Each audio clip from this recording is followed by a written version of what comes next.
ಓಂ ಜನ್ಮಾದ್ಯಸ್ಯ ಯತೋನ್ಮಯಾದಿತರತಶ್ಚಾರ್ಥೇಷ್ವಭಿಜ್ಞಸ್ವರಾಟ್ ತೇನೇ ಬ್ರಹ್ಮಹೃದಾಯ ಆದಿಕವಯೇ ಮುಹ್ಯಂತಿ M ಸೂರಯಃ ತೇಜೋ ವಾರಿಮೃದಾಂ ಯಥಾ ವಿನಿಮಯೋ ಯತ್ರ ತ್ರಿಸರ್ಗೋ ಮೃಷಾ ಧಾಮ್ನಾ ಸ್ವೇನ ಸದಾ ನಿರಸ್ತಕುಹಕಂ ಸತ್ಯಂ ಪರಂ ಧೀಮಹಿ ಶ್ರೀಯತ್ರರೂಪಿಣ್ಯುರುಗಾಯ ಪಾದಯೋಃ ಕರೋತಿ ಮಾನಂ ಬಹುಧಾ ವಿಭೂತಿಭಿಃ ಪ್ರೇಂಕಶ್ರಿತಾಯಾಃ ಕುಸುಮಾಕರಾನುಗೈಃ ವಿಗೀಯಮಾನಾ ಪ್ರಿಯಕರ್ಮಗಾಯತಿ ದೇಹೇಂದ್ರಿಯಪ್ರಾಣಮನೋಭಿಮಾನೋ ಜೀವೋಂತರಾತ್ಮಾ ಗುಣಕರ್ಮಮೂರ್ತಿಃ ಸೂತ್ರಂ ಮಹಾನುಚ್ಯುರುದೇಹಗೀತಃ ಸಂಸಾರ ಆಧಾವತಿ ಕಾಲತಂತ್ರಃ ಯಸ್ವಾನುಭಾವಮಖಿಲಶ್ರುತಿಸಾರಮೇಕಂ ಅಧ್ಯಾತ್ಮದೀಪಮತಿತೀರ್ಷತಾಂ ತಮೋಂಧಂ ಸಂಸಾರಿಣಾಂ ಕರುಣಯಾಃ ಪುರಾಣಗುಹ್ಯಂ ತಂ ವ್ಯಾಸಸೂನುಮುಪಯಾಮಿ ಗುರುಂ ಮುನೀನಾಂ ನಿಗಮಕಲ್ಪತರೋರ್ಗಲಿತಂ ಫಲಂ ಶುಖಮುಖಾದಮೃತದ್ರವಸಂಯುತಂ ಪಿಬತ ಭಾಗವತಂ ರಸಮಾಲಯಂ ಮುಹುರಹೋ ರಸಿಕಾ ಭುವಿ ಭಾವುಕಾಃ. ಶ್ರೀಗುರುಭ್ಯೋ ನಮಃ. ಅಥಾತಃ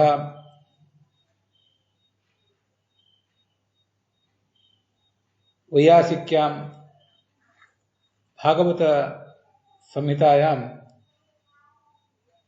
ದ್ವಿತೀಯೇ ಸ್ಕಂಧೆ ಪಂಚಮಃ ಅಧ್ಯಾಯಃ अस्मिन् दिवसे प्रारभ्यते.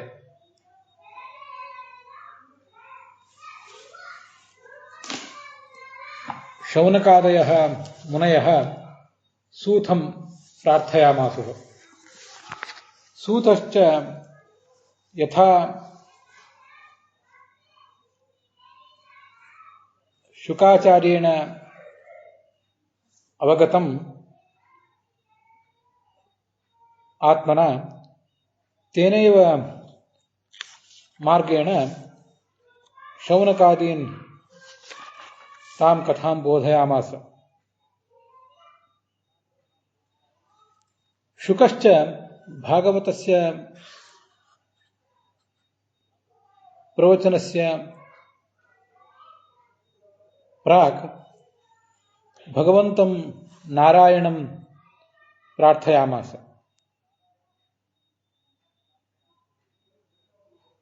यः अयं पुरुषः महद्भिः भूतैः सर्वाणि पुराणि निर्माय तेषु शेते, यश्च षोडश रूपैः षोडश गुणान् भुङ्क्ते, सोऽयं भगवान् मे वचांसि अलङ्कृषीष्टेति.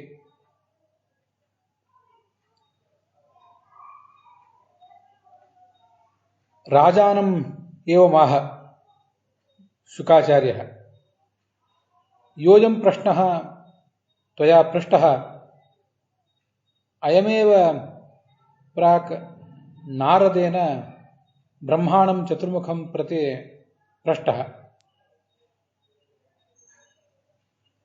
ब्रह्मा च चतुर्मुखः स्वपित्रा हरिणा यथा उपदिष्टं तथैव नारदाय प्रोवाच इति चतुर्थः अध्यायः समाप्तः अस्तात्. अथात्र देवदेव नमस्तेस्तु भूतभावनपूर्वज तद्विजानीहि यज्ञानम् आत्मतत्त्वनिदर्शनम् इति प्रथमः श्लोकः पञ्चमाध्यायस्य. ಭಾಗವತದ 2ನೇ ಸ್ಕಂದದ 5ನೇ ಅಧ್ಯಾಯವನ್ನು ನಾವೀಗ ನೋಡಬೇಕಾಗಿದೆ. ಹಿಂದೆ ಪರಮಾತ್ಮ ಚತುರ್ಮುಖ ಬ್ರಹ್ಮನಿಗೆ ಉಪದೇಶಿಸಿದ್ದ. ಆ ಚತುರ್ಮುಖ ಬ್ರಹ್ಮ ಅದನ್ನು ನಾರದನಿಗೆ ಉಪದೇಶಿಸಿದ್ದ. ನಾರದರು ಅದನ್ನು ಮತ್ತೆ ಈಗ ಅದೇ ಪರಮಾತ್ಮ ವ್ಯಾಸರೂಪದಿಂದ ಅವತಾರ ಮಾಡಿದಾಗ ಅವರಿಗೆ ಉಪದೇಶ ಮಾಡಿದ. ಭಾಗವತ ರಚನೆ ಮಾಡುವಂತೆ ಅವರನ್ನು ಪ್ರೇರಿಸಿದ ಕೂಡ. ವ್ಯಾಸರು ಆ ರೀತಿಯಿಂದ ಭಾಗವತವನ್ನು ರಚಿಸಿ ಶುಕನಿಗೆ ಅದನ್ನು ಬೋಧಿಸಿದರು. ಶುಕ ಅದನ್ನು ಪರೀಕ್ಷಿತನಿಗೆ ಹೇಳಿದ. ಪರೀಕ್ಷಿತ ಅದನ್ನೆಲ್ಲ ಕೇಳ್ತಾ ಇದ್ದಾಗ ಅಲ್ಲೇ ಇದ್ದಂತಹ ಸೂತರು ಮೊದಲಾದವರು ಕೂಡ ಅದನ್ನು ಕೇಳಿದರು. ಸೂತರು ಶೌನಕಾದಿಗಳಿಗೆ ಅದನ್ನು ಬೋಧಿಸಿದರು. ಮುಂದೆ ನಮ್ಮಂಥವರ ಬಳಿಗೂ ಕೂಡ ಭಾಗವತ ಇಳಿದು ಬಂತು. ಭಾಗವತವನ್ನು ಪ್ರವಚನ ಮಾಡುವುದಕ್ಕಿಂತ ಮುಂಚೆ ಶುಕಾಚಾರ್ಯರು ಭಗವಂತನನ್ನು ನಾನಾ ರೀತಿಯಿಂದ ಸ್ತುತಿಸಿದರು. ಭೂತೈರ್ಮಹದ್ಭಿರ್ಯೈಮಾ ಪುರೋ ವಿಭುಹೋ ನಿರ್ಮಾಯಶೇತೆ ಇದಮೀಷು ಪೂರುಷಃ ಭುಂಕ್ತೆ ಗುಣಾನ್ ಷೋಡಶಾತ್ಮಕಃ ಸೋಲಂಕೃಷಿಷ್ಠ ಭಗವಾನ್ ವಚಾಂಸಿಮೆ ಅಂತ ಅದರಲ್ಲಿ 4ನೇ ಅಧ್ಯಾಯದ 23ನೇ ಶ್ಲೋಕ ಒಂದು. ಆ ಶ್ಲೋಕಕ್ಕೆ ಮತ್ತೂ ಒಂದು ರೀತಿಯಾದಂತಹ ಅರ್ಥವನ್ನು ಹೇಳಬೇಕು ಅಂತ ನನಗೆ ಅನಿಸಿತು. ಅದನ್ನು ಮತ್ತೊಂದು ಸರಿ ಅವಲೋಕಿಸಿ ಮುಂದೆ ಈ 5ನೇ ಅಧ್ಯಾಯಕ್ಕೆ ನಾವು ಕಾಲಿಡೋಣ. ಸಾಮಾನ್ಯವಾಗಿ ಭಗವಂತನ ಪಾದಕಮಲಗಳಲ್ಲಿ ನಾವು ಪುಷ್ಪಗಳನ್ನು ಅರ್ಪಿಸ್ತಾ ಇರ್ತೀವಿ, ವಾಕ್ಕುಸುಮಗಳನ್ನು ಅರ್ಪಿಸ್ತೀವಿ, ಕೆಲವು ಬಾರಿ ಕೆಲವು ಪೂಜೆ ಮಾಡುವಾಗ ಹೂಗಳನ್ನೇ ಅರ್ಪಿಸ್ತೇವೆ. ಪ್ರವಚನ ಇತ್ಯಾದಿಗಳನ್ನು ಮಾಡುವಾಗ ನನ್ನ ಈ ವಾಕ್ಕುಸುಮಗಳನ್ನು ಭಗವಂತನ ಅಡಿದಾವರಿಗಳಲ್ಲಿ ಅರ್ಪಿಸ್ತೀವಿ ಅಂತ ಹೇಳ್ತಿರ್ತೇವೆ. ಅಥವಾ ಭಗವಂತನ ಕಂಠಕ್ಕಾದರೂ ಆ ವಾಂಗ್ಮಾಲೆಯನ್ನು ನಾವು ಅರ್ಪಿಸ್ತಾ ಇರ್ತೇವೆ. ಭಗವಂತನಿಗೆ ಹೀಗೆ ಎಲ್ಲಿಯಾದರೂ ಹೂವಿನ ಅಲಂಕಾರ ಮಾಡಿದರೂ ಅದು ಅದ್ಭುತವೇ. ಈ ಶ್ಲೋಕದಲ್ಲಿ 23ನೇ ಶ್ಲೋಕದಲ್ಲಿ ಭಗವಂತನೇ ನನ್ನ ಮಾತನ್ನು ಅಲಂಕರಿಸಲಿ ಅಂತ ಪ್ರಾರ್ಥನಾ ಇದೆ. ಭಗವಂತನೇ ನನ್ನ ಮಾತನ್ನು ಅಲಂಕರಿಸುವುದು ಅಂದರೆ ಏನು? ನನ್ನ ಮಾತು ಭಗವಂತನ ಅಡಿದಾವರಿಗಳನ್ನು ಅಲಂಕರಿಸಬೇಕು, ಅವನ ಕಂಠವನ್ನು ಅಲಂಕರಿಸಬೇಕು, ಅವನ ಶಿರಸ್ಸನ್ನು ಅಲಂಕರಿಸಬೇಕು. ಭಗವಂತನೇ ನನ್ನ ಮಾತನ್ನು ಅಲಂಕರಿಸುವುದು ಅಂದರೆ ಏನು? ಅಲ್ಲೆಲ್ಲ ಅರ್ಥ ಬರೆದಿದ್ದಾರೆ, ನಾವು ಅದನ್ನು ನೋಡಿದ್ದೇವೆ. ಅರ್ಥ ಸ್ವಾರಸ್ಯ, ಶಬ್ದ ಸ್ವಾರಸ್ಯ ಇದೆಲ್ಲವೂ ಕೂಡ ನನ್ನ ಮಾತಿನಲ್ಲಿ ತುಂಬಿ ತುಳುಕಲಿ, ಕೇಳಿದವರಿಗೆ ಅದು ಆಪ್ಯಾಯಮಾನವಾಗುವಂತೆ ಆಗಲಿ ಅಂತ ಹೀಗೆಲ್ಲ ಅದಕ್ಕೆ ಅರ್ಥ ಇದೆ. ಅದಲ್ಲದೆ ಮತ್ತೂ ಒಂದು ಅರ್ಥ ಅದಕ್ಕಿದೆ ಅಂತ ಹೀಗನ್ನಿಸ್ತು ನನಗೆ. ಭಗವಂತನ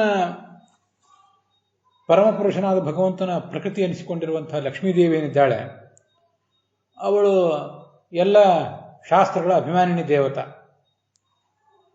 ಅವಳು ಭಗವಂತನನ್ನ ಹೀಗೆ ಸ್ತುತಿಸ್ತಾ ಇರ್ತಾಳೆ. ಎಲ್ಲಿಯೇ ಏನೇ ಪ್ರವಚನ ನಡೆದ್ರು, ಎಲ್ಲಿಯೇ ಏನೋ ಒಂದು ಮಾತು ಯಾರದೇ ಮುಖದಿಂದ ಹೊರಗೆ ಬಂದರೂ ಕೂಡ ಅದೆಲ್ಲವೂ ಕೂಡ ಒಳಗೆ ಆ ಲಕ್ಷ್ಮೀದೇವಿಯೇ ನಿಂತು ನುಡಿಸಿ ಅದನ್ನು ಆ ಮೂಲಕ ಭಗವಂತನನ್ನು ಸ್ತುತಿಸ್ತಾ ಇರೋದು. ಅದು ಧ್ವನ್ಯಾತ್ಮಕ ಶಬ್ದ ಇರಲಿ, ವರ್ಣಾತ್ಮಕ ಶಬ್ದ ಇರಲಿ. ಪ್ರಕೃತಿಯಲ್ಲಿ ನದಿ ಹರಿಯುವ ಶಬ್ದ, ಸಮುದ್ರ ಭೋರ್ಗರಿಯುವ ಶಬ್ದ, ಗಾಳಿ ಬೀಸುವ ಶಬ್ದ, ಹೆಮ್ಮರಗಳು ಆ ಕಡೆ ಈ ಕಡೆ ಓಲಾಡುವಾಗ ಆಗುವ ಶಬ್ದ, ಬಿದಿರ ಮೆಳೆಗಳು ಪರಸ್ಪರ ಸಂಘರ್ಷಿಸುವಾಗ ಆಗುವ ಶಬ್ದ, ಬಾಳೆಗಳು ತೋಳ ಬೀಸಿ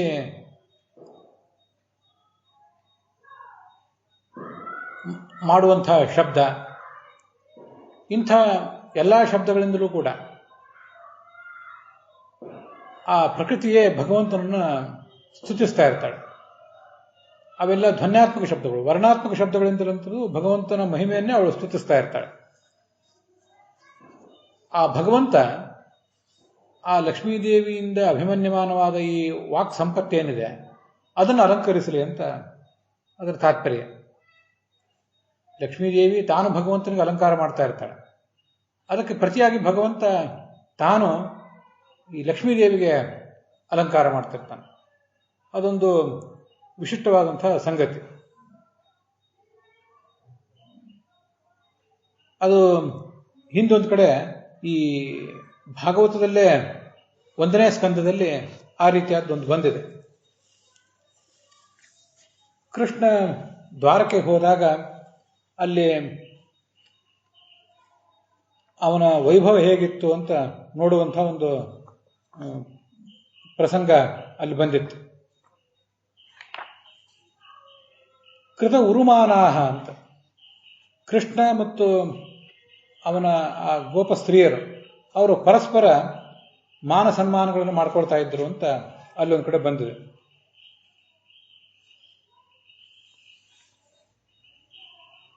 ಕೃಷ್ಣ ಯಾವ ರೀತಿಯಾಗಿ ಅನೇಕ ಲೀಲೆಗಳನ್ನು ತೋರಿಸ್ತಾ ಇದ್ದ, ಅದೇ ಥರದ ಲೀಲೆಗಳನ್ನು ತಾವು ಕೂಡ ಅನುಕರಿಸಿ ಅವನ ಪೂಜಾ ಮಾಡ್ತಿದ್ರಂತೆ ಆ ಎಲ್ಲ ಗೋಪಸ್ತ್ರೀಯರು.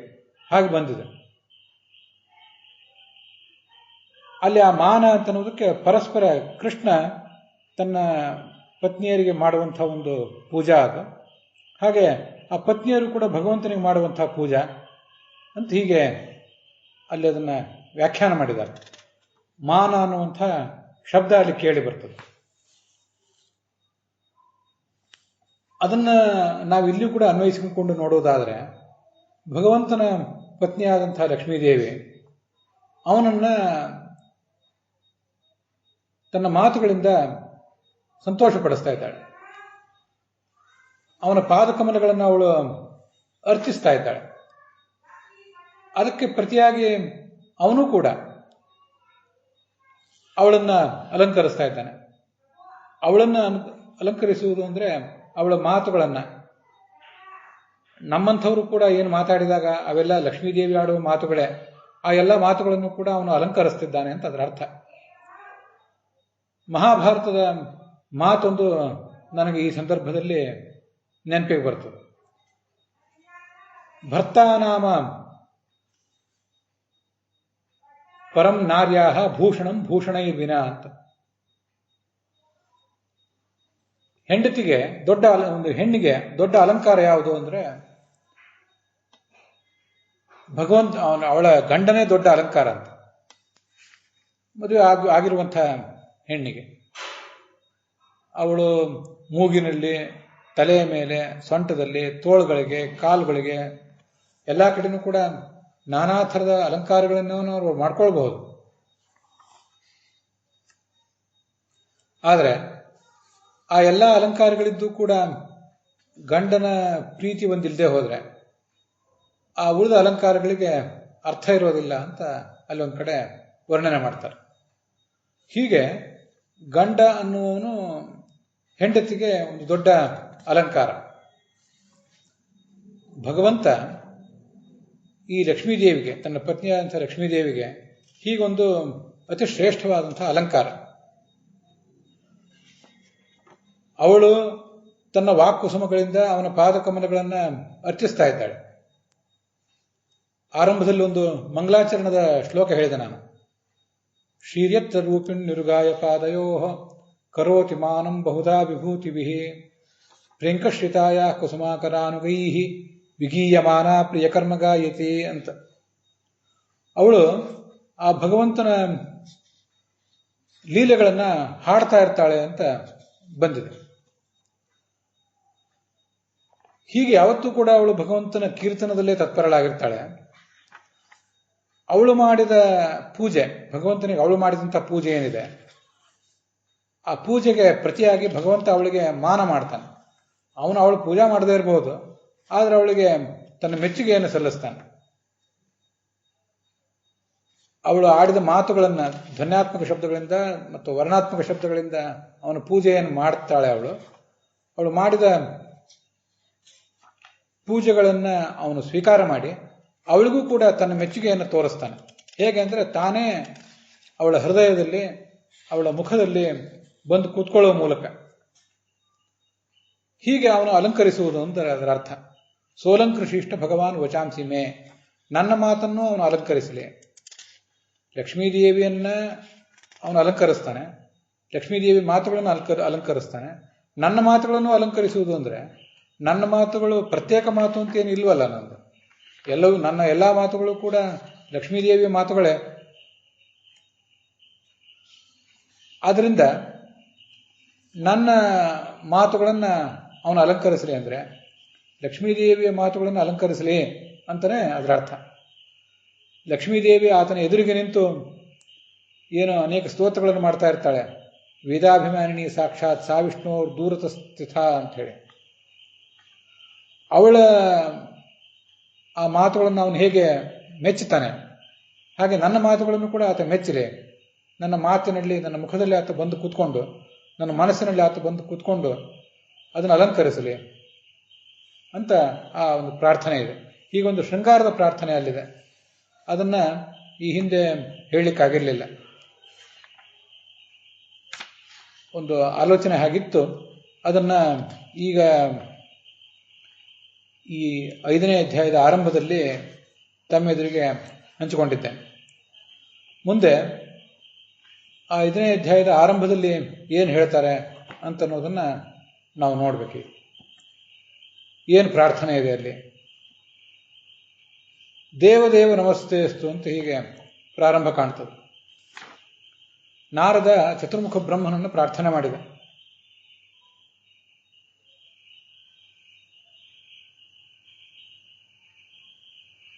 ಈ ಜಗತ್ತಿನ ಸೃಷ್ಟಿಕರ್ತ ನೀನು, ಈ ಚತುರ್ಮುಖ ಬ್ರಹ್ಮ. ನೀನು ಪರಮಾತ್ಮನ ಮೊದಲ ಮಗ. ಭೂತಭಾವನ ಅಂದರೆ ಜಗತ್ತನ್ನೆಲ್ಲ ಸೃಷ್ಟಿಸಿದ ಪರಮಾತ್ಮ, ಅವನ ಮೊದಲ ಮಗ ನೀನು. ನೀನು ಆ ಪರಮಾತ್ಮನ ತತ್ವಜ್ಞಾನವನ್ನು ನನಗೆ ಕೊಡಬೇಕು. ತದ್ವಿಜಾನೀಹಿ ಯಜ್ಞಾನಂ ಆತ್ಮತತ್ವ ನಿದರ್ಶನಂ. ಆ ಭಾಗವತವನ್ನು ನನಗೆ ತಿಳಿಸ್ಬೇಕು ಅಂತ ಆ ಶ್ಲೋಕ. ಭೂತಾತ್ಮ ಭೂತಭಾವನಃ ಅಂತ ವಿಷ್ಣು ಸಹಸ್ರನಾಮದಲ್ಲಿ ಭಗವಂತನಿಗೆ ನಾಮ, ನಮಗದೆಲ್ಲ ಗೊತ್ತಿದ್ದೇ ಇದೆ. ಆ ಭೂತಭಾವನಾದ ಭಗವಂತನ ಪೂರ್ವಜ, ಮೊಟ್ಟ ಮೊದಲ ಮಗ ಇವನು, ಈ ಚತುರ್ಮುಖ ಬ್ರಹ್ಮ. ದೇವದೇವ, ಎಲ್ಲ ದೇವತೆಗಳಿಗೂ ಹಿರಿಯ. ನಿನಗೆ ನಮಸ್ಕಾರ.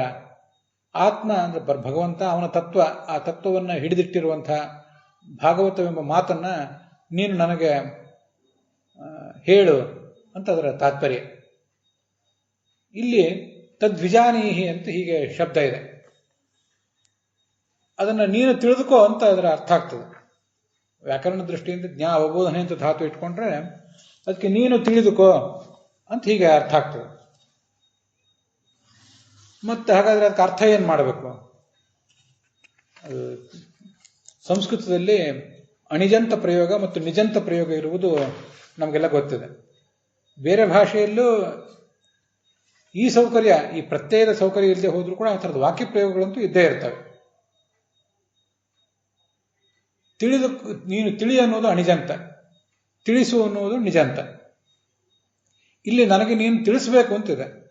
ತಿಳಿಸ್ಬೇಕು ಅಂತ ಹೇಳಬೇಕಾದ್ರೆ ಅದಕ್ಕೆ ತಕ್ಕಂತೆ ವಿಜ್ಞಾಪಯ ಅಂತ ಹೇಳಬೇಕು. ವಿಜಾನೀಹಿ ಅಂದರೆ ನೀನೇ ತಿಳಿ ಅಂತ ಆಗ್ತದೆ. ಅದಕ್ಕೆ ಯಾರ್ಯಾರು ವ್ಯಾಖ್ಯಾನಕಾರರು ಹೇಗೆ ಅರ್ಥ ಮಾಡಿದ್ದಾರೆ ಅಂತನ್ನೋದನ್ನು ನೋಡಬೇಕು. ಶ್ರೀಧರರು ಅದಕ್ಕೇನು ಹೇಳಲಿಲ್ಲ, ವೀರರಾಘವರು ಅದಕ್ಕೆ ಅರ್ಥ ಹೇಳ್ತಾರೆ. ಅಂತರ್ಭಾವಿತ ನಿಚ್ ಅರ್ಥ ಅಂತ. ನಿಜಂತ ನಿಚ್ ಪ್ರತ್ಯಯ ಅಲ್ಲಿದೆ, ಆದರೆ ನಿಚ್ ಪ್ರತ್ಯಯ ಕಾಣಿಸ್ತಿಲ್ಲ ಅಷ್ಟೆ. ಅಂತರ್ಗತವಾಗಿ ನಿಗೂಢವಾಗಿ ಅಲ್ಲಿ ನಿಚ್ ಪ್ರತ್ಯಯ ಇದೆ, ಅದರ ಅರ್ಥ ಮಾತ್ರ ಸ್ಪಷ್ಟವಾಗಿ ಕಾಣುವಂತಿದೆ ಅಂತ ಇದು ವೀರರಾಘವರು ಮಾಡಿದ ಅರ್ಥ. ಆಚಾರ್ಯರು ಕೂಡ ಇದಕ್ಕೆ ಭಾಗವತ ತಾತ್ಪರ್ಯ ಬರೆದಿದ್ದಾರೆ, ಅದನ್ನು ನಾವು ಮುಂದೆ ನೋಡೋರಿದ್ದೇವೆ.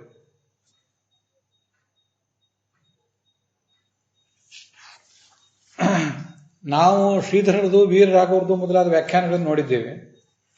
ಆದರೆ ಕೆಲವರು ಬೇರೆ ಬೇರೆಯವರು, ವಿಶ್ವನಾಥರು ಮೊದಲಾದವರೆಲ್ಲ ಅದನ್ನು ಭಾಗವತವನ್ನು ವ್ಯಾಖ್ಯಾನ ಮಾಡಿದವರೆಲ್ಲ ಇಂಥ ಸಂದರ್ಭಗಳನ್ನು ಬಂದಾಗ ಬೇರೆ ಬೇರೆ ರೀತಿಯಿಂದ ಆ ಸಮಸ್ಯೆಗಳನ್ನು ಬಗೆಹರಿಸಕ್ಕೆ ಪ್ರಯತ್ನ ಪಟ್ಟಿರ್ತಾರೆ. ವಿಜಾನೀಹಿ ಅಂತಿದೆಯಲ್ಲ, ಅದರ ಬದಲು ತದ್ವಿಜಾನಾಸಿ ಯಜ್ಞಾನಂ ಆತ್ಮತತ್ವ ನಿದರ್ಶನಂ. ನನಗೀಗ ಭಾಗವತದ ಜ್ಞಾನ ಬೇಕಾಗಿದೆ, ಅದನ್ನು ನೀನು ತಿಳಿದಿದ್ದಿ. ನನಗೇನು ಬೇಕಾಗಿದೆಯೋ ನೀನು ಅದನ್ನು ತಿಳಿದಿದ್ದಿ. ವಿಜಾನಾಸಿ ಅಂತ ಹೀಗೆ ಪಾಠ ಅಲ್ಲದೆ ಹೋದರೂ ಕೂಡ ಆ ಅರ್ಥದಲ್ಲಿ ಇದನ್ನು ತಿಳ್ಕೋಬೇಕು ಅಂತ ಅವ್ರು ಹೇಳ್ತಾರೆ. ವಂಶೀಧರ ಮತ್ತೊಂದು ವ್ಯಾಖ್ಯಾನ ಇದೆ. ಅದಕ್ಕನುಸಾರವಾಗಿ ಧಾತುಗಳಿಗೆ ಅನೇಕ ಅರ್ಥಗಳಿರೋದ್ರಿಂದ ಇಲ್ಲಿ ಜ್ಞಾಧಾತುವಿಗೆ ತಿಳಿಯುವುದು ಅಂತ ಹೇಗೆ ಅರ್ಥವೋ ತಿಳಿಸುವುದು ಅಂತನೂ ಅರ್ಥ ಇಟ್ಕೊಳ್ಬೇಕು ಅಂತಿದೆ. ಆದರೆ ಅವಕ್ಕೆಲ್ಲ ಆಧಾರ ಇಲ್ಲ. ಆಚಾರ್ಯರು ಅದಕ್ಕೊಂದು ಆಧಾರ ಕೊಟ್ಟು ಈ ಪ್ರಯೋಗ ಬಹಳ ಅರ್ಥಗರ್ಭಿತ ಅಂತ ತೋರಿಸಿದ್ದಾರೆ. ವಿಜಾನೀಹಿ ಅಂದರೆ ವಿಜ್ಞಾಪಯ ಅಂತ ಅರ್ಥ. ವ್ಯತ್ಯಯೋ ಭೇದ ಸ್ವಾತಂತ್ರ್ಯಕರಣೇಶು ಇತಿ ವಚನಾತ್ ಅಂತ ಮಹಾವ್ಯಾಕರಣದ ಮಾತೊಂದನ್ನು ಉದ್ಧರಿಸ್ತಾರೆ. ನಮಗೆ ಮಹಾವ್ಯಾಕರಣ ಇವತ್ತು ಉಪಲಬ್ಧ ಇಲ್ಲ, ಅದನ್ನು ಅವರು ಉದ್ಧರಿಸಿದ್ದಾರೆ. ಏನದಕ್ಕೆ ಅರ್ಥ? ವಿಜ್ಞಾಪಯ ಅಂತ ಹೇಳಬೇಕಾಗಿದ್ದಲ್ಲಿ ವಿಜಾನೀಹಿ ಅಂತ ಹೇಳಿದ್ದು ಯಾಕೆ ಅಂದರೆ, ಈ ಕಾವ್ಯವನ್ನು ರಚನೆ ಮಾಡುವಂಥ ಕರ್ತೃವಿಗೆ, ಇಲ್ಲಿ ವ್ಯಾಸರಿಗೆ ಏನು ತಾತ್ಪರ್ಯ ಇದೆ? ಭೇದವನ್ನ, ಸ್ವಾತಂತ್ರ್ಯವನ್ನ ಮತ್ತು ಕರಣತ್ವವನ್ನ ಈ ಮೂರನ್ನು ತಿಳಿಸುವುದು ಅವರ ಉದ್ದೇಶ ಆಗಿದೆ. ಅದಕ್ಕಾಗಿ ವಿಜ್ಞಾಪಯ ಅಂತ ಹೇಳುವುದರಲ್ಲಿ ಅವರು ವಿಜಾನೀಹಿ ಅಂತನ್ನುವಂಥ ಶಬ್ದವನ್ನು ಪ್ರಯೋಗ ಮಾಡಿದ್ದಾರೆ. ಅದೇನು? ಮೊದಲನೇದಾಗಿ ಭೇದ ಅಂತಿದೆಯಲ್ಲ, ಭೇದ, ಸ್ವಾತಂತ್ರ್ಯ ಮತ್ತು ಕರಣ ಅಂತ. ಇಲ್ಲಿ ಚತುರ್ಮುಖ ಬ್ರಹ್ಮ ವಕ್ತ, ಅವನು ಹೇಳಬೇಕಾಗಿದೆ. ಜ್ಞಾತ ನಾರದ, ಜ್ಞಾತವಾದ ನಾರದನಿಗಿಂತ ಚತುರ್ಮುಖ ಬ್ರಹ್ಮ ಜ್ಞಾನಾದಿ ಗುಣದಿಂದ ಬಹಳ ಶ್ರೇಷ್ಠನಾಗಿದ್ದಾನೆ. ಹೀಗೆ ನಾರದನಿಗೆ ಬರುವ ಜ್ಞಾನಕ್ಕೆ ಆ ಚತುರ್ಮುಖ ಬ್ರಹ್ಮ ಕರ್ತ ಆಗಿದ್ದಾನೆ. ಆ ಜ್ಞಾನ ಪಡೆಯುವವನು ನಾರದ, ಜ್ಞಾನ ಕೊಡುವವನು ಚತುರ್ಮುಖ ಬ್ರಹ್ಮ. ಅದಕ್ಕೆ ಅವನನ್ನು ಪ್ರಯೋಜಕ ಕರ್ತ ಅಂತ ಹೀಗೆ ವರ್ಣನೆ ಮಾಡ್ತಾರೆ. ನಾರದ ಪ್ರಯೋಜ್ಯಕರ್ತ, ಜ್ಞಾನವನ್ನು ಪಡೆಯುವವನು. ಚತುರ್ಮುಖ ಬ್ರಹ್ಮ ಪ್ರಯೋಜಕ ಕರ್ತ ಅಂತ ವರ್ಣಿಸ್ತಾರೆ. ಪ್ರಯೋಜಕ ಅಂದ್ರೆ ಪ್ರೇರಕ ಅಂತ ಅರ್ಥ. ನಮಗೆ ಸಂಸ್ಕೃತದ ಪ್ರಯೋಜಕ ಮತ್ತು ಪ್ರಯೋಜ್ಯ ಅನ್ನೋ ಶಬ್ದವನ್ನು ಕನ್ನಡದಲ್ಲಿ ಅರ್ಥ ಮಾಡ್ಕೊಳ್ಳೋದು ಹೀಗೆ. ಪ್ರಯೋಜಕ ಅಂದ್ರೆ ಪ್ರೇರಕ, ಪ್ರಯೋಜ್ಯ ಅಂದ್ರೆ ಪ್ರೇರ್ಯ. ನಾರದರಿಗೆ ಚತುರ್ಮುಖ ಬ್ರಹ್ಮನ ಉಪದೇಶದಿಂದ ಜ್ಞಾನ ಬಂದರೆ ಆ ಜ್ಞಾನ ಬಂದುದಕ್ಕೆ ಪ್ರೇರಕ ಚತುರ್ಮುಖ ಬ್ರಹ್ಮ, ಪ್ರೇರ್ಯ ನಾರದ ಅಂತ ಅದರ ತಾತ್ಪರ್ಯ ಆಗ್ತದೆ. ಹೀಗೆ ನಾರದರು ಪ್ರೇರ್ಯರು, ಪ್ರೇರಕ ಚತುರ್ಮುಖ ಬ್ರಹ್ಮ.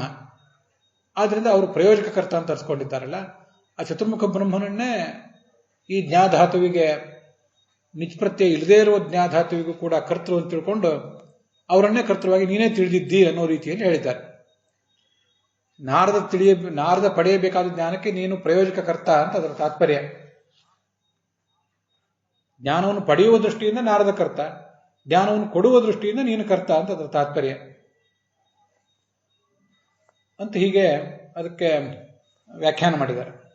ಆ ವ್ಯಾಖ್ಯಾನಗಳನ್ನು ವಿಜಯಧ್ವಜರು ಮತ್ತು ಯಾದವಾರರು ಏನು ಹೇಳ್ತಾರೆ ಅನ್ನೋ ದೃಷ್ಟಿಯಿಂದ ನಾವೀಗ ನೋಡಬೇಕಾಗಿದೆ. ಅಲ್ಲಿ ವ್ಯತ್ಯಯ, ಅಭೇದ ಅಂತ ಹೀಗೆ ಬೇರೆ ಪದಚ್ಛೇದ ಇದೆ. ಒಂದ್ ಕಡೆ ಭೇದ ಅಂತಿದೆ, ಒಂದ್ ಕಡೆ ಅಭೇದ ಅಂತಿದೆ. ಏನು ವಿಜಯಧ್ವಜರು ವ್ಯಾಖ್ಯಾನ ಮಾಡ್ತಾರೆ ಅಂತ ಅನ್ನೋದನ್ನ ಈಗ ನೋಡೋಣ.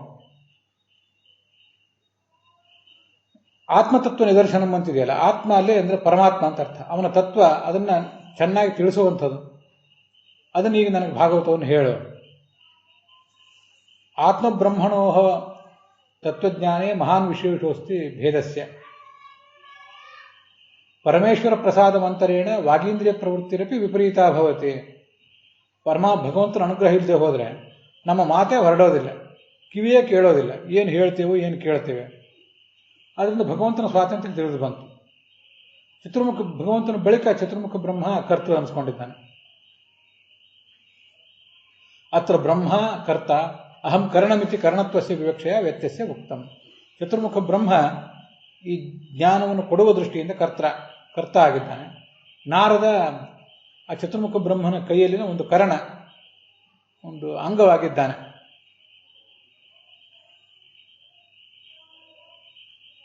ಹೀಗೆ ಜೀವ ಮತ್ತು ಬ್ರಹ್ಮರ ನಡುವಿನ ಭೇದ, ಭಗವಂತನ ಸ್ವಾತಂತ್ರ್ಯ, ನಾರದ ಈ ದೃಷ್ಟಿಯಿಂದ ಒಂದು ಕರಣ, ಅವನೊಂದು ಅಂಗ ಅಂತ ಇಷ್ಟು ಮೂರು ಅರ್ಥಗಳು ಅಲ್ಲಿಂದ ತಿಳಿದು ಬಂತು. ಅದಕ್ಕಾಗಿ ನಿಜಂತವಾದ ಪ್ರಯೋಗವನ್ನು ಮಾಡಬೇಕಾಗಿದ್ದಲ್ಲಿ, ತಿಳಿಸುವಂತ ಪ್ರಯೋಗ ಮಾಡಬೇಕಾಗಿದ್ದಲ್ಲಿ ತಿಳಿ ಅಂತ ಪ್ರಯೋಗ ಮಾಡಿದ್ದಾರೆ, ವಿಜಾನೀಹಿ ಅಂತ. ಇದು ವಿಜಯಧ್ವಜರ ಅಭಿಪ್ರಾಯ.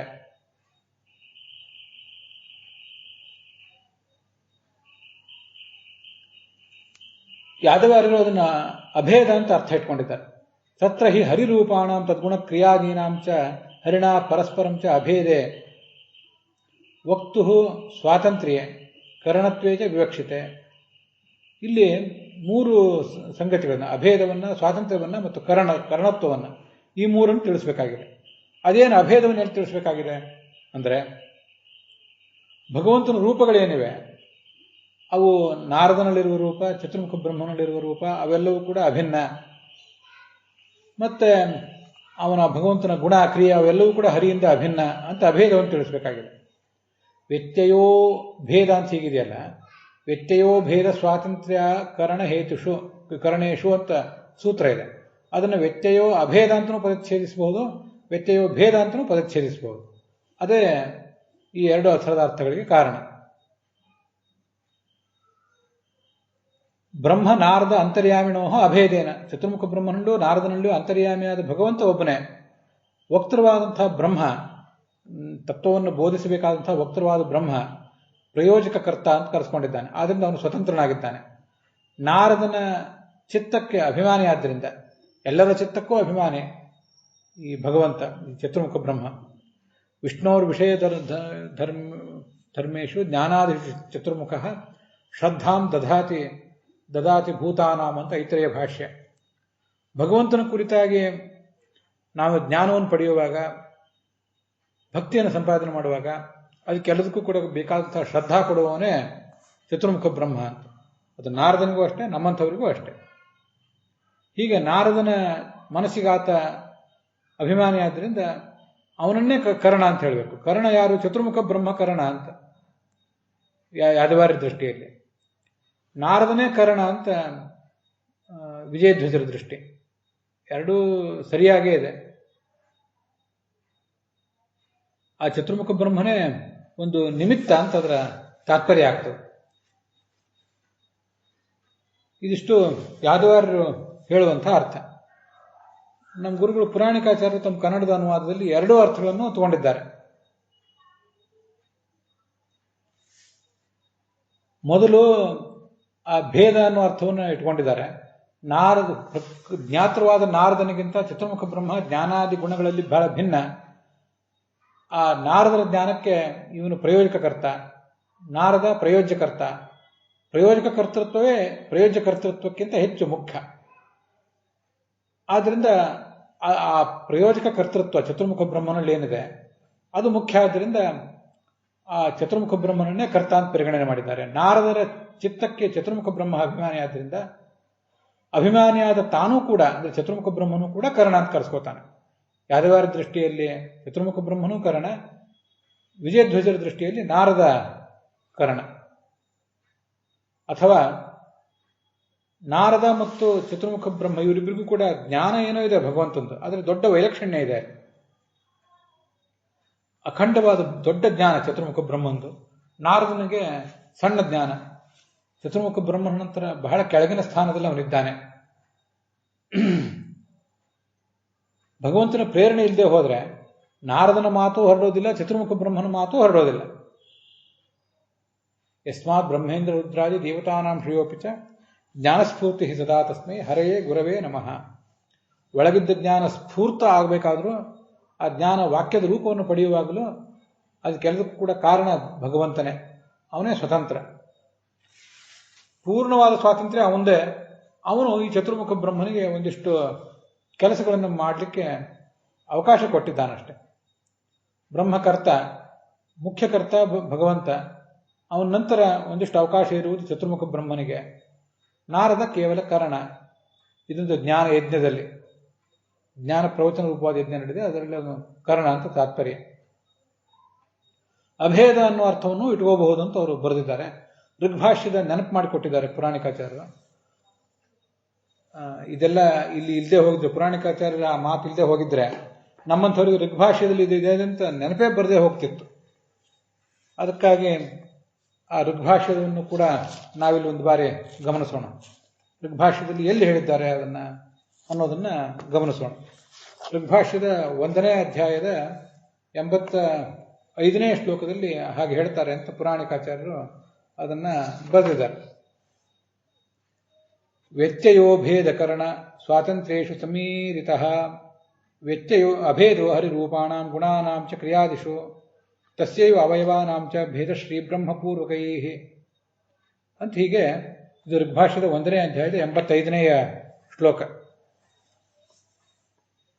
ಅಭೇದವನ್ನು ತೋರಿಸುವ ಉದ್ದೇಶ ಇದ್ದಾಗ, ಸ್ವಾತಂತ್ರ್ಯವನ್ನು ತೋರಿಸುವ ಉದ್ದೇಶವಿದ್ದಾಗ, ಕರಣ ಅಂದರೆ ಇನ್ಸ್ಟ್ರೂಮೆಂಟ್ ಅನ್ನುವ ಅಭಿಪ್ರಾಯವನ್ನು ಹೇಳುವ ಉದ್ದೇಶ ಇದ್ದಾಗ, ಅಲ್ಲಿ ಎಲ್ಲ ಸಂದರ್ಭದಲ್ಲೂ ಕೂಡ ಈ ಇಂಥ ಪ್ರತ್ಯಯಗಳನ್ನು ವ್ಯತ್ಯಾಸ ಮಾಡ್ತಾರೆ. ನಿಜಂತವಾಗಿ ಹೇಳಬೇಕಾದ್ದನ್ನು ಅನಿಜಂತದಲ್ಲಿ ಹೇಳಿಬಿಡ್ತಾರೆ. ಯಾವ ವ್ಯತ್ಯಾಸವನ್ನೂ ಮಾಡ್ತಾರೆ. ನಾವು ನೋಡ್ತಿರುವ ಆ ಋಗ್ಭಾಷ್ಯದ 1ನೇ ಅಧ್ಯಾಯದ 85ನೇ ಶ್ಲೋಕದಲ್ಲಿ ನಿಜಂತ ಅನಿಜಂತದ ಬಗ್ಗೆ ಬಂದಿಲ್ಲ, ಒಟ್ಟಾರೆ ವ್ಯತ್ಯಾಸದ ಬಗ್ಗೆ ಬಂದಿದೆ, ಪ್ರಯೋಗ ವ್ಯತ್ಯಾಸದ ಬಗ್ಗೆ ಬಂದಿದೆ.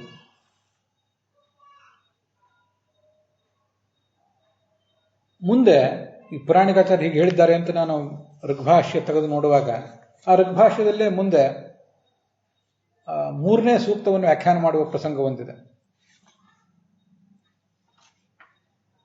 ಮಹೋವರ್ಣ ಸರಸ್ವತಿ ಪ್ರಚೇತಯಿತ ಕೇತುನ ಧಿಯೋ ವಿಶ್ವ ವಿರಾಜತಿ ಅಂತ ಹೀಗೊಂದು ಮಂತ್ರ ಇದೆ. ಅದಕ್ಕಿಂತ ಮುಂಚಿನ ಮಂತ್ರ ಚೋದಯಿತ್ರಿ ಸೂನೃತಾನಾಂ ಚೇತಂತಿ ಸುಮತೀನಾಂ ಯಜ್ಞಂ ದಾಧೆ ಸರಸ್ವತಿ ಅಂತ ಮಂತ್ರ ಇದೆ. ಆ ಮಂತ್ರವನ್ನು ವ್ಯಾಖ್ಯಾನ ಮಾಡುವಾಗ ಆಚಾರ್ಯರು 158 ಮತ್ತು 159ನೇ ಶ್ಲೋಕದಲ್ಲಿ ಚೇತಂತಿ ಅಂತ ಶಬ್ದ ಇದೆ. ಚೇತಂತಿ ಅಂತಂದ್ರೆ ಚೇತಯಂತಿ, ನಮ್ಮನ್ನು ಪ್ರೇರಿಸುವವಳು. ಬರೇ ಚೇತಂತಿ ಅಂದ್ರೆ ಎದ್ದು ಕೂತವಳು ಅಂತ ಅರ್ಥ ಆಗ್ತದೆ. ಚೇತಯಂತಿ ಅಂದ್ರೆ ಎದ್ದು ಕೂಡಿಸುವವಳು ಅಂತ ಅರ್ಥ ಆಗ್ತದೆ. ಅದು ಯಾಕೆ ಹಾಗೆ? ಹಾಗಾದ್ರೆ ಚೇತಯಂತಿ ಅಂತ ಶ್ಲೋಕದಲ್ಲಿ ಯಾಕೆ ವೇದದಲ್ಲಿ ಯಾಕೆ ಹೇಳಲಿಲ್ಲ? ಚೇತಂತಿ ಅಂತ ಯಾಕೆ ಹೇಳಿದ್ದಾರೆ ಅಂದ್ರೆ, ಸ್ವಾತಂತ್ರ್ಯಾತ್ ಲುಪ್ತಯೋ ಭವೇತ್, ಸ್ವಾತಂತ್ರ್ಯ ಸ್ನೇಹಯೋ ಅಂತರ್ನೀತ ನೆಚ್. ಎಲ್ಲಿಯಾದ್ರೂ ಒಂದ್ ಕಡೆ ಒಬ್ಬ ವ್ಯಕ್ತಿಗೆ ಮಾಡುವ ವ್ಯಕ್ತಿಗಿಂತ ಮಾಡಿಸುವ ವ್ಯಕ್ತಿಗೆ ಸ್ವಾತಂತ್ರ್ಯ ಹೆಚ್ಚಿದ್ರೆ, ಮಾಡುವ ವ್ಯಕ್ತಿಯ ಬಗ್ಗೆ ಮಾಡಿಸುವ ವ್ಯಕ್ತಿಗೆ ಪ್ರೀತಿ ಹೆಚ್ಚಿದ್ರೆ, ಅಲ್ಲಿ ನಿಚ್ ಪ್ರತ್ಯಯವನ್ನು ಪ್ರಯೋಗ ಮಾಡಿದನು ಕೂಡ ಅಣಿಜಂತವಾಗಿಯೂ ಪ್ರಯೋಗ ಮಾಡ್ತಾರೆ ಅಂತ ಕಂಡು ಬರ್ತದೆ. ಮಗ ಸಂಧ್ಯಾವಂದನೆ ಮಾಡ್ತಾ ಇದ್ರೆ ತಂದೆ ಆ ಮಗನಿಗೆ ಮಾಡಿಸ್ತಾ ಇರ್ತಾನಲ್ಲ, ಅಲ್ಲಿ ಮಗು ಮಾಡುವುದಕ್ಕಿಂತ ತಂದೆ ಮಾಡುವುದೇ ಹೆಚ್ಚಿರ್ತದೆ. ಯಾಕೆಂದ್ರೆ ಮಗುವಿಗೆ ಇನ್ನೂ ಬರ್ತಿರೋದಿಲ್ಲ.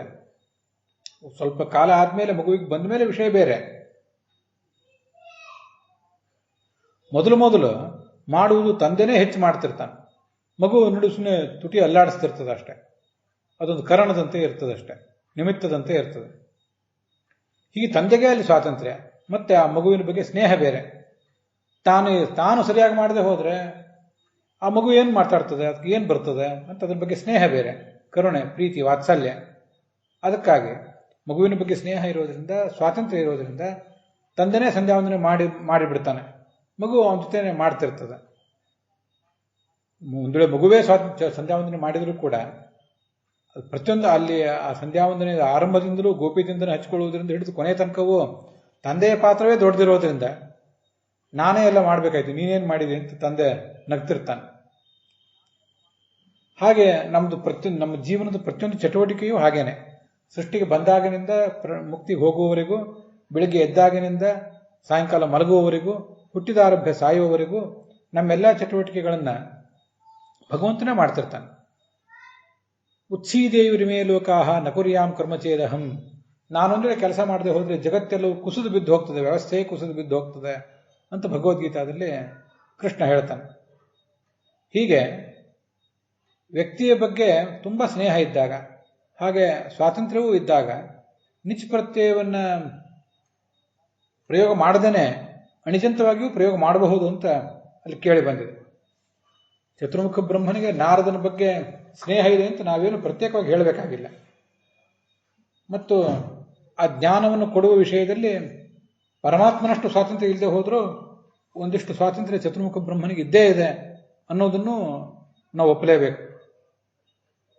ಆದ್ದರಿಂದ ಆ ಚತುರ್ಮುಖ ಬ್ರಹ್ಮನನ್ನ ತಿಳಿಸು ಅಂತ ಹೇಳಬೇಕಾದಲ್ಲಿ ತಿಳಿ ಅಂತ ಹೇಳಿಬಿಟ್ಟಿದ್ದಾರೆ. ಇದು ಅಲ್ಲಿಯ ವಿಶ್ಲೇಷಣೆ. ಮತ್ತೆ ಇದಕ್ಕೆ ಬದಂಜ ಗೋವಿಂದಾಚಾರ್ಯರು ಸಂಪಾದನೆ ಮಾಡಿದಂತಹ ಅನಂತ ತೀರ್ಥರ ವ್ಯಾಖ್ಯಾನ ಮೊದಲಾದ ಕಡೆಯೂ ಕೂಡ ಪರಮಾತ್ಮ ತತ್ವ ಪ್ರದರ್ಶಕಂ ಜ್ಞಾನ ಜನಕತ್ವಾತ್ ಜ್ಞಾನಾಖ್ಯಂ ಭಾಗವತ ಶಾಸ್ತ್ರ ವಿಜಾನಾಹಿ ವಿಶೇಷೇಣ ವಿಜ್ಞಾಪಯ. ಪರಮಾತ್ಮನ ತತ್ವವನ್ನು ತಿಳಿಸುವಂತಹ ಭಾಗವತವನ್ನು ನನಗೆ ಹೇಳು. ಜ್ಞಾನವನ್ನು ಕೊಡುವಂತಿದೆಯಲ್ಲ, ಜ್ಞಾನ ಅಂದ್ರೆ ಜ್ಞಾನಜನಕವಾದ ಭಾಗವತ ಶಾಸ್ತ್ರ ಅಂತದ್ರ ತಾತ್ಪರ್ಯ ಆಗ್ತದೆ. ಅತ್ರ ವಕ್ತೃ ಜ್ಞಾತೃ ವ್ಯತ್ಯಯ. ವಕ್ತೃ ಚತುರ್ಮುಖ ಬ್ರಹ್ಮ, ಜ್ಞಾತೃ ನಾರದ, ಅವ್ರನ್ನ ವ್ಯತ್ಯಾಸ ಮಾಡಿಬಿಟ್ಟಿದ್ದಾರೆ.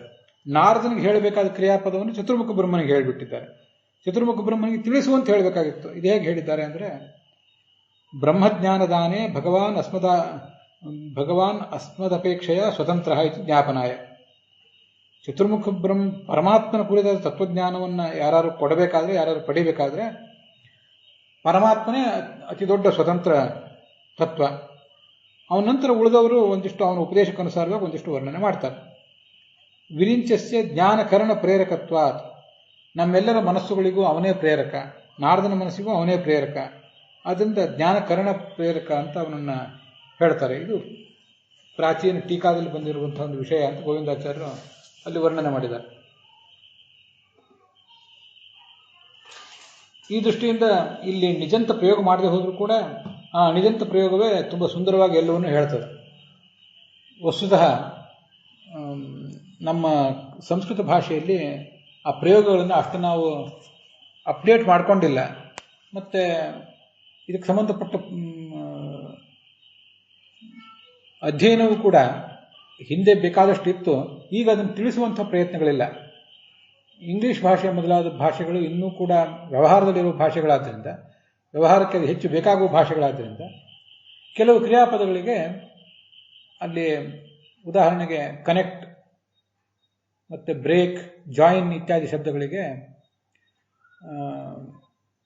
ಅವನ್ನ ಬ್ರೇಕ್ ಅಂದರೆ ತುಂಡು ಆಗುವಂತ ಅರ್ಥ, ಬ್ರೇಕ್ ಅಂದರೆ ತುಂಡು ಮಾಡುವಂತನೂ ಅರ್ಥ, ತುಂಡಾಗಿಸುವಂತ ಅದರ ಅರ್ಥ. ಹೀಗೆ ನಿಜಂತದ ಅರ್ಥ ಅಣಿಜಂತದ ಅರ್ಥ ಎರಡೂ ಕೂಡ ಅಲ್ಲಿ ಇದ್ದೇ ಇರ್ತವೆ. ಅದನ್ನು ಅವರು ತಮ್ಮ ಕೋಶಗಳಲ್ಲಿ ತೋರಿಸ್ತಾರೆ. ಧಾತುಗಳಿಗೆ ಮೂಲತಃ ಅಂತ ಶಕ್ತಿ ಇರ್ತದೆ ಅಂತ ಅನ್ನೋದನ್ನು ಗಮನಿಸಬೇಕು. ಅನೇಕ ಧಾತುಗಳಿಗೆ ಅದು ಇರ್ತದೆ. ಆಂಗ್ಲ ಭಾಷೆಯ ಧಾತುಗಳಿಗೆ, ಕ್ರಿಯಾಪದಗಳಿಗೆ ಅಂತ ಶಕ್ತಿ ಇರ್ತದೆ. ಪ್ರಸಂಗಾನುಸಾರವಾಗಿ ನಿಚಿನ ಅರ್ಥವನ್ನು ಇನ್ನೊಂದು ಪ್ರಸಂಗದಲ್ಲಿ ಅಣಿಜಂತದ ಅರ್ಥವನ್ನು ಅದು ಹೇಳಬಲ್ಲದು ಅಂದ ಮೇಲೆ ನಾವು ಅದನ್ನು ಸಂಸ್ಕೃತ ಭಾಷೆಯ ಅಗಾಧವಾದ ವ್ಯಾಪ್ತಿ ಇರುವಂತಹ ಸಂಸ್ಕೃತ ಭಾಷೆಯ ಧಾತುಗಳಿಗೆ ಆ ಶಕ್ತಿ ಇರ್ತದೆ ಅಂತ ನಾವು ಪ್ರತ್ಯೇಕವಾಗಿ ಏನು ಹೇಳಬೇಕಾಗಿಲ್ಲ.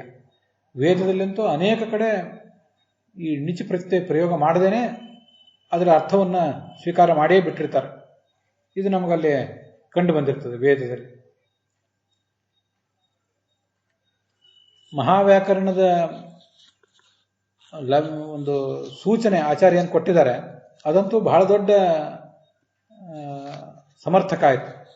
ಒಂದು ವೇಳೆ ಮಹಾವ್ಯಾಕರಣದ ಈ ಸೂತ್ರ ನಮಗಿಲ್ಲಿ ಸಿಕ್ಕಿಲ್ಲದೆ ಹೋದರೂ ಕೂಡ ಧಾತುಗಳಿಗೆ ಪ್ರಸಂಗಾನುಸಾರವಾಗಿ ನಿಚಿನ ಅರ್ಥವನ್ನು ಅಣಿಜಿನ ಅರ್ಥವನ್ನು ನಾವು ತಿಳ್ಕೋಬೇಕು ಅನ್ನೋದು ನಮ್ಗೆ ಗೊತ್ತಿರಬೇಕು. ಮಹಾವ್ಯಾಕರಣ ಸಿಕ್ಕ ಮೇಲಂತೂ ಅದು ಅತಿ ದೊಡ್ಡ ಉಪಕಾರವೇ ನಮಗಾಯಿತು. ಸ್ನೇಹ, ಸ್ವಾತಂತ್ರ್ಯ ಇತ್ಯಾದಿ ನಿಮಿತ್ತಗಳನ್ನು ಮಾಡಿಕೊಂಡು ಅಲ್ಲಿ ಪ್ರಯೋಗಗಳನ್ನು ಮಾಡ್ತಿರ್ತಾರೆ ಅಂತನ್ನುವುದು ನಮಗೆ ತುಂಬ ಕನ್ವಿನ್ಸಿಂಗ್ ಆದಂಥ ಒಂದು ಎಕ್ಸ್ಪ್ಲನೇಷನ್. ಅದನ್ನು ಆಚಾರ್ಯರು ಭಾಗವತ ತಾತ್ಪರ್ಯದಲ್ಲಿ ಕೊಟ್ಟಿದ್ದಾರೆ. ಹೀಗೆ ನಾವು ಭಾಗವತವನ್ನು ಗಮನಿಸುವುದರ ಜೊತೆಗೆ ಭಾಷೆಯನ್ನು ಕೂಡ ಗಮನಿಸಬೇಕು. ಅದರೊಂದಿಗೆ ಇವತ್ತಿನ ಈ ಭಾಗ ಸಮಾಪ್ತವಾಗಿದೆ.